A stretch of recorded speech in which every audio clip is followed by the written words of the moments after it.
नमस्कार किसान भाइयों। आज हम बात करने वाले हैं कुछ सरसों की ऐसी वैरायटी के बारे में जो मैं पिछले साल उपयोग करके उनका एवरेज और उनका क्या उत्पादन क्षमता, क्या क्या रोग प्रतिरोधक क्षमता जो रही है, मैं उनके बारे में आपको ये जानकारी देने वाला हूँ। और मैंने क्या क्या खाद का उपयोग किया, क्या क्या खाद से क्या क्या फ़ायदे मिले, क्या क्या खाद के बाद मुझे क्या क्या सारी जानकारी देने वाला हूँ।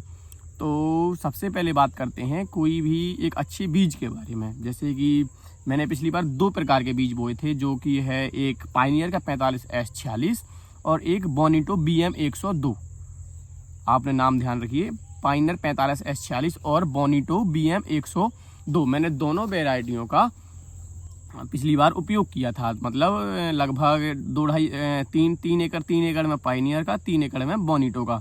दोनों ही काफ़ी उच्च क्वालिटी के बीज हैं, दोनों ही अच्छी कंपनी के बीज आते हैं और दोनों का अच्छा ही एवरेज देखने को मिले। मैं ये नहीं बोल रहा हूँ कि मुझको पायनियर का या बोनीटो का कोई ख़राब, दोनों अच्छे एवरेज देने वाले बीज हैं और दोनों ही बहुत ही अच्छी रोग प्रतिरोधक क्षमता भी है। और इनमें सिंचाई भी कम लेते हैं, जब बहुत काफ़ी हाइट भी बड़ी होती है। तो इनमें क्या होता है, इन दोनों बीज बता रहा हूँ मैं, जो पायनियर का बीज है ज़्यादा शाखाएँ देता है। अगर आपका पेड़ दूर भी है, मतलब आपका फिर कम से कम 2 फुट दूर भी है, फिर भी ये पेड़ इतनी ज़्यादा शाखाएं देते हैं कि उसमें आप चलने की आपको उसमें जगह नहीं मिल सकती, क्योंकि बहुत ज़्यादा शाखाएं देने की वजह से उसमें ज़्यादा फूल आते हैं और ज़्यादा फलियाँ आती हैं।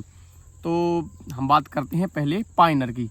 पायनियर का 45S46 जो बीज आता है, उसका हमको कैसा उत्पादन देखने को मिला, हमने उसमें क्या क्या स्प्रे की और क्या क्या हमने उसमें दवाओं का छिड़काव किया, कौन कौन सा खाद डाला, हम इस सारी जानकारी आपको देने वाले हैं। तो जरूर देखिए। तो हम बात करते हैं पहले पायनियर का बीज हमने बोया था लगभग 2 एकड़ में 2 पैकेट बीज फिक्स। मतलब 1 एकड़ का उसमें लिखा भी होता है, जो आप पैकेट लेंगे तो आप पहले तो पैकेट को जांच लें, ओरिजिनल हो, ओरिजिनल की उसमें सील या टैग लगा हो। आप देख सकते हैं कि जो पैकेट के पीछे पतली पट्टी होती है उस पर एक पूरे में टैग लगा होता है पायनियर 45S46 का, वो आप देख सकते हैं।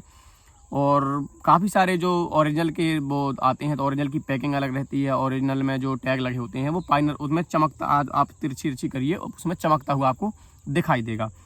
तो ये तो हो गई पायनियर के पैकेट की बात। तो अब हम बात करते हैं उसकी बुवाई के बारे में। तो हमने लगभग 1 एकड़ में 1 पैकेट बीज का उपयोग किया था और लगभग सारे बीज जर्मिनेट हुए थे। मतलब बहुत ऐसा नहीं हुआ था कि कहीं कहीं खेत खाली पड़ा हो, हर जगह बीज उगे थे।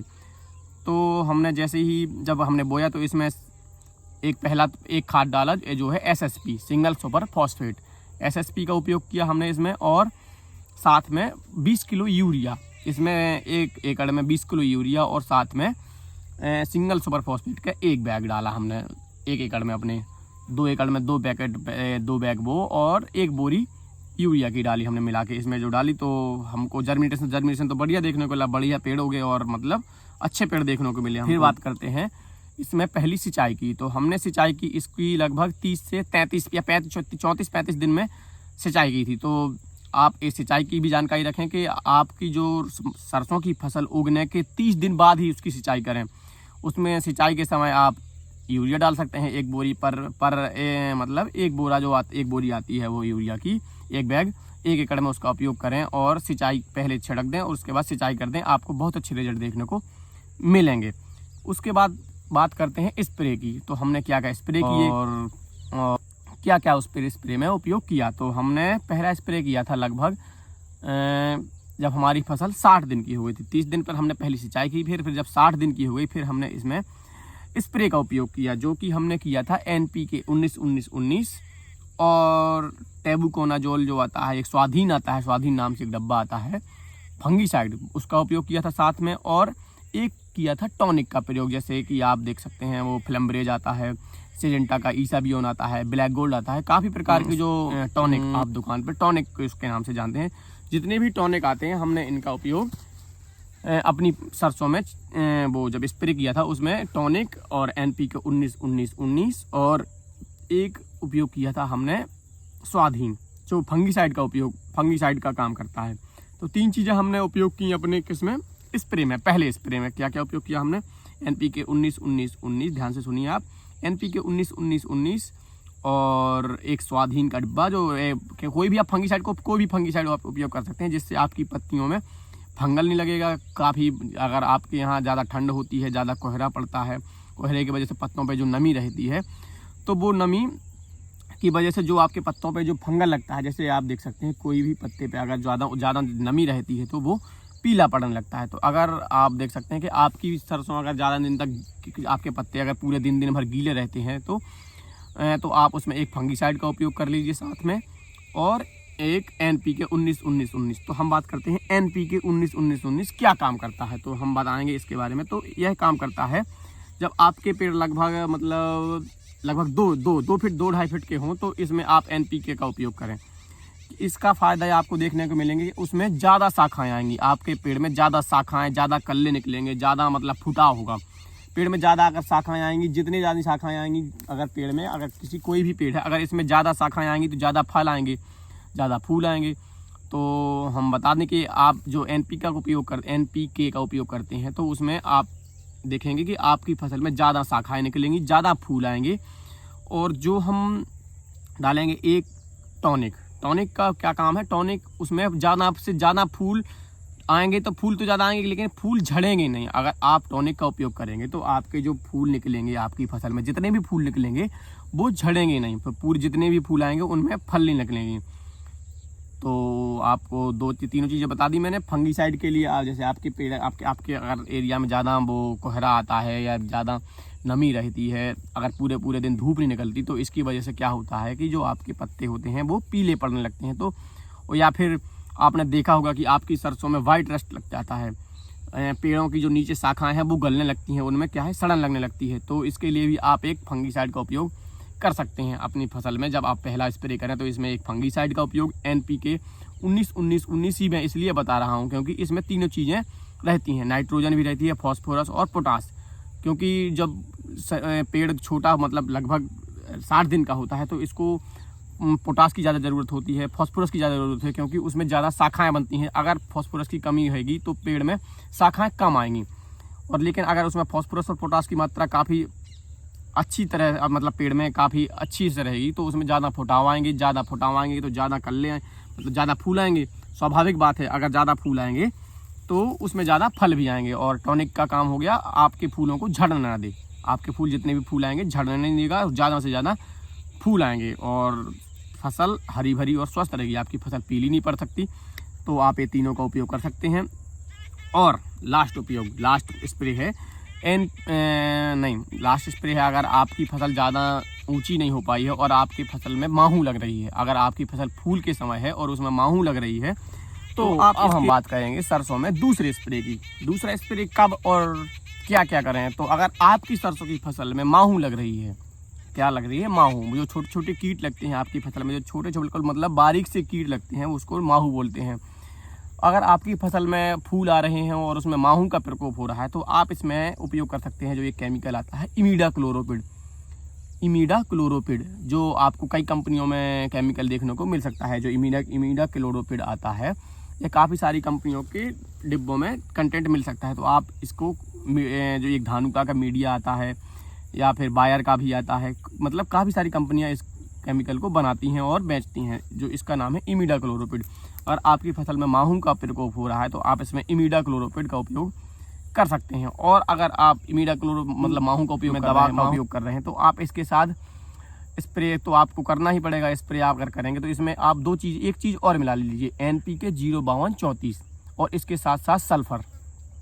सरसों में मेन होता है सल्फर, क्योंकि अगर सरसों में जो दाने आएंगे, दानों में जो तेल बनेगा, तेल बनता है सल्फर से। पेड़ों में जो भी तिलहनी फसलें हैं जिनमें तेल बनता है वो बनता है सल्फर की वजह से। अगर आपके खेत में सल्फर की पर्याप्त मात्रा है तो वो दाने अच्छे बड़े भी होंगे और उनमें जो तेल की मात्रा है वो भी 60 से 60% रहेगी। अगर आपकी खेतों में आपने जो पहले जब बुवाई के समय सल्फर का उपयोग किया है तो आप देखेंगे जिसमें आपने सल्फर का उपयोग किया है जिस खेत में, उसमें सरसों के दाने में ज़्यादा तेल आएगा, और जिसमें सल्फर का उपयोग नहीं किया है उसमें कम तेल आएगा। तो अगर आप माहू की दवा के लिए आप स्प्रे करें तो इसी में आप सल्फर मिला लीजिए।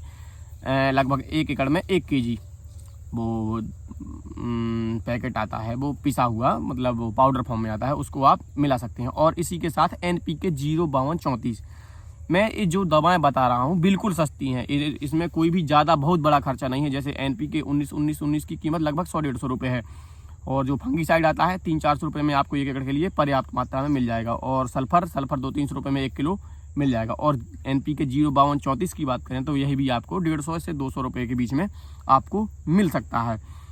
तो और एक टॉनिक भी मैंने बताया था, अगर आप टॉनिक का उपयोग करेंगे तो और भी सोने पे सुहागा, क्योंकि जो आपकी राई की सरसों की फसल है उसमें आपको अच्छा 10 से 11 क्विंटल प्रति के एकड़ एवरेज चाहिए, तो ये सब उपयोग करना पड़ेगा। क्योंकि अगर आपकी फसल में माहू लग जाती है तो आप कितने भी फूल आएंगे, कितने भी फल आए, अगर माहू लग गई है तो उसमें आपको एवरेज देखने को नहीं मिलेगा। तो आप उसमें माहू के लिए इमिडाक्लोरोपिड का उपयोग कर सकते हैं। और NPK 052-34 का काम है, अगर आपकी फसल फल्ली बन रही है, फल्ली बन चुकी हैं, तो उसमें दाने आप समझ सकते हैं, क्योंकि फल्लियों में कई फल्लियाँ ऐसी बनती हैं कि उनमें दाने नहीं आते हैं, दाने छोटे छोटे आते हैं लाल लाल टाइप के पतले पतले सरसों में। तो अगर आपने दूसरे स्प्रे में इन तीनों चीज़ों को उपयोग किया, NPK 052-34 और एक अच्छा सा सल्फर का पैकेट 1 kg वाला, और एक बताया था मैंने माहू की दवा इमिडाक्लोरोपिड, तो अगर आप इनका उपयोग करते हैं तो आप लिख के रख लीजिए। अगर आपने अच्छा सा बीज का चुनाव करके ये अगर जो मैंने बातें बताई हैं इनका उपयोग करेंगे तो लगभग ही आपको अच्छे रिजल्ट देखने को मिलेंगे। क्योंकि पिछले साल मैंने दोनों बीज को बोकर पूरा परीक्षण करके सब पूरे, मतलब ऐसा नहीं है कि झूठ बता रहा हूँ, मैंने खुद स्प्रे किया है, खुद ही अपनी फसलों में इन तीनों चीज़ों को 6 चीज़ों का उपयोग किया है। और इस पाइनर के 45 से 46 का मेरा एवरेज आया था लगभग 10 क्विंटल प्रति एकड़। 10 क्विंटल मामूली बात नहीं है, 10 क्विंटल प्रति एकड़ मैंने अपनी सरसों का पाइनर 45 से 46 से एवरेज निकाल लिया है। और वो थोड़ा बोनीटो का थोड़ा कम आया था, क्योंकि वो मैंने लाल ज़मीन में बोया था और पाइनर 45 से 46 काली ज़मीन में बोया था।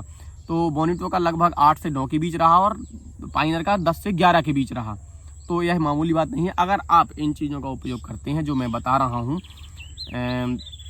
मैंने बताया है NPK 19-19-19, पहले स्प्रे में आपको NPK 19-19-19 एक फंगीसाइड और एक टॉनिक लगभग फसल के 60 दिन के बाद, और लगभग जब आपकी फसल फूल समाप्त हो रहे हों, फलियां बन रही हों, उस समय अगर आपकी फसल में माहू का प्रकोप हो रहा है तो इमिडाक्लोरोपिड, साथ में NPK 052-34 और एक सल्फर। अगर आप इस समय पे सल्फर का उपयोग करेंगे तो उसमें फंगल भी नहीं लगेगा और आपके दाने भी भरपूर मात्रा में तेल से भरे रहेंगे। आप देखेंगे कि जिसमें आपने सल्फर का उपयोग किया है उसकी बोरी को तौलिए, और जिसमें सल्फर का उपयोग नहीं किया है उसकी बोरी को तौलिए, तो वजन में भी थोड़ा बहुत डिफरेंस रहेगा। और उसमें अगर तेल भी आप निकालेंगे तो तेल में भी अंतर रहेगा। तो जो मैंने ये जानकारी दी है पूर्ण ही मैंने अपने अनुभव और अपने मतलब जो मैं प्रैक्टिकली कर चुका हूँ, पूरा मतलब मैं बता रहा हूँ कि मैं जो जितनी चीज़ें मैंने बताई खुद प्रैक्टिकल कर चुका हूँ। तो आप भी अगर सरसों की फसल की एक अच्छी पैदावार चाहते हैं तो जो मैंने बताया है, ये दवाएं कोई भी महंगी भी नहीं है ज़्यादा, मतलब आप सोचेंगे कि 1000 1500 की दवाएं आएंगी, नहीं, 100-150 से 500 के सब नीचे आ जाती हैं।